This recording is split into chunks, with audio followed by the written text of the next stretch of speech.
அஸ்ஸலாமு அலைக்கும் வரஹ்மத்துல்லாஹி வபரகாத்துஹு. ஃப்ரெண்ட்ஸ் எல்லோரும் எப்படி இருக்கீங்க? இப்போ பார்த்தீங்கன்னா நம்ம வந்து எஸ்பிஎன் ரெசிபி தமிழில் வந்து வீடியோ போட்டு ரொம்ப நாள் ஆச்சு. ஓகே, நம்ம வந்து இப்போ பழையபடி ஸ்டார்ட் பண்ணோம்னு சொல்லி இன்றைக்கி ஃபஸ்ட் டைமாக ஏற்கனவே நம்ம வீடியோ நிறைய போட்டிருக்கோம். ஓகே, இன்றைக்கி வந்து நம்ம சேனலில் வந்து தக்காளி குழம்பு எப்படி வைக்கலாம் அப்படின்னு சொல்லிட்டு நான் காமிக்கிறக்காண்டி இப்போ ஷூட் பண்ணிகிட்ருக்கேன். ஓகே, பாருங்கள் எப்படி செய்கிறேன்ட்டு. ஈஸியான மெத்தடில் நம்ம வீட்டில் வந்து தக்காளி குழம்பு ரெடி பண்ணிடலாம். இதுக்கு தேவையான பொருள் பார்த்தீங்கன்னா நல்லா பெரிய தக்காளி எடுத்துருக்கோம் நம்ம. ஓகே, இந்த மாதிரி தக்காளி எடுத்துருக்கோம். ஒரு தக்காளி தானே, நானும் இவங்க 2 பேர் தான். நானும் என் ஹஸ்பண்ட் இருக்கிறதுனால நம்ம சவுதி அரேபியாவிலேருந்து எடிட் பண்ணி போட்டுட்ருக்கோம்.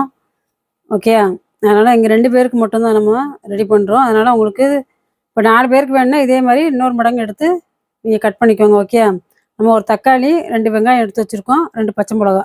ஓகே, இது மட்டும் தான் நம்மளுக்கு இந்த தக்காளி குழம்புக்கு தேவையான பொருள். பார்த்தீங்கன்னா ஃப்ரெண்ட்ஸ், நம்ம வந்து ஆனியன் கட் பண்ணியாச்சு. ஓகே, இங்கே பாருங்கள், பொடிசாக சாப் பண்ணி வச்சுருக்கோம் ஆனியனு. 2 மிளகாயும் கட் பண்ணியாச்சு. அப்புறம் பார்த்திங்கன்னா தக்காளி.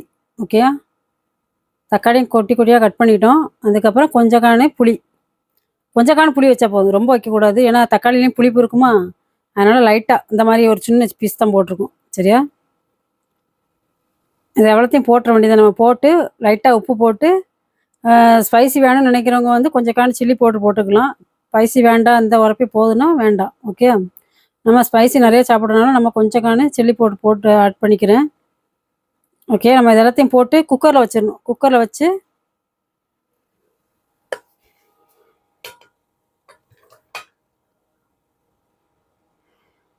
வச்சு நம்ம வந்து உப்பு போட்டு 2 விசில் வச்சுட்டு எடுத்துட வேண்டியதான். இப்போ பார்த்தீங்கன்னா ஃப்ரெண்ட்ஸ், நம்ம வந்து போட்டாச்சு குக்கரில். ஓகே, நான் வந்து கொஞ்சம் சில்லி பவுடர் போட்டிருக்கேன் உரப்புக்காண்டி. இப்போ நம்ம வந்து தண்ணி ஆட் பண்ணிக்கலாம். தண்ணி ஆட் பண்ணி நம்ம குக்கரில் 2 விசில் வச்சுட்டு அதுக்கப்புறம் காட்டுறேன். இப்போ பார்த்தீங்கன்னா நம்ம வந்து குக்கரை லாக் பண்ணி வச்சுருக்கோம். ஓகே, ஹை டெம்பரேச்சரில் தான் வச்சுருக்கோம். இப்போது 2 விசில் வந்தோடனே நம்ம ஆஃப் பண்ணிட வேண்டியதான். ஆஃப் பண்ணிவிட்டு அடுத்தது என்னென்னு உங்களுக்கு காமிக்கிறேன். பார்த்தீங்கன்னா தக்காளி வந்து நல்லா வெந்துருச்சு. ஓகே, நம்ம வந்து இப்போ மிக்சியில் போட்டு ஒரு அடி அடிச்சுக்கணும். பார்த்தீங்கன்னா நம்ம வந்து சட்டியில் வந்து ஆயில் ஊற்றிக்கலாம். சரியா, ஆயில் ஊற்றிட்டு கடுகு,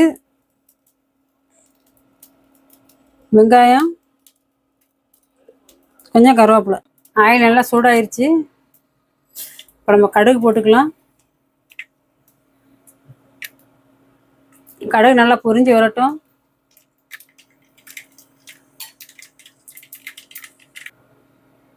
கடுகு நல்லா பொரிஞ்சிட்டு அப்புறம் நம்ம ஆனியன் சேர்த்துக்கலாம்.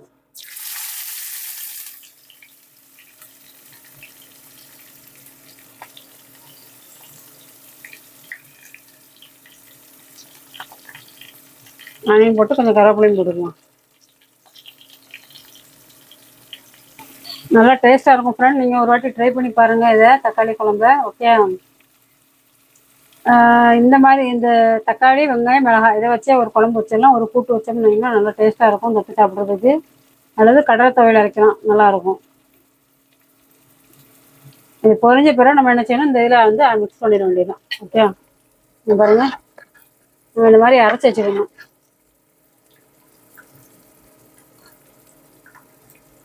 நான் மிளகா போட்டு அரைக்கலை, ஏன்னா மிளகா வந்து தனியாக எடுத்து வச்சுக்கிட்டோம். ஏன்னா உரப்பு ஜாஸ்தி ஆகிட்டா, அதனால் கொஞ்சம் மிக்சியில் அந்த மிளகாவெல்லாம் தனியாக நவுட்டிட்டு அதுக்கப்புறம் தக்காளி வெங்காயத்தை மட்டும் போட்டு நம்ம அரைச்சிருக்கோம். இந்த வெங்காயம், கடுகு, கருவேப்பிலை எல்லாம் பொரிஞ்சிக்கிட்டு இருக்கு. பொரியட்டும். இப்போ பார்த்தீங்கன்னா நல்லா வதங்கிருச்சு. வெங்காயம், கடுகு, கருவேப்பிலை எல்லாம் வதங்கிருச்சு. நம்ம அப்படியே அந்த இதில் தக்காளி குழம்புல போட்டுற வேண்டியதான். போட்டுட்டு 2 கொதி வந்தோடனே ஆஃப் பண்ணிடுவோம். அவ்வளோதான் ஃப்ரெண்ட்ஸ். இப்போ பார்த்தீங்கன்னா நம்ம வந்து தாளித்து போட்டு வச்சதில் தாளித்து போட்டுட்டு அதில் வந்து நல்லா கொதி வரணும். 2 கொதி வந்தோடனே ஆஃப் பண்ணிட வேண்டியதான். ஓகே,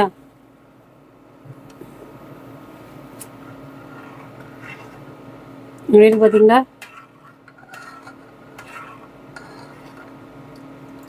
நல்லா டேஸ்ட்டாக இருக்கும். நீங்களும் ட்ரை பண்ணி பாருங்கள்.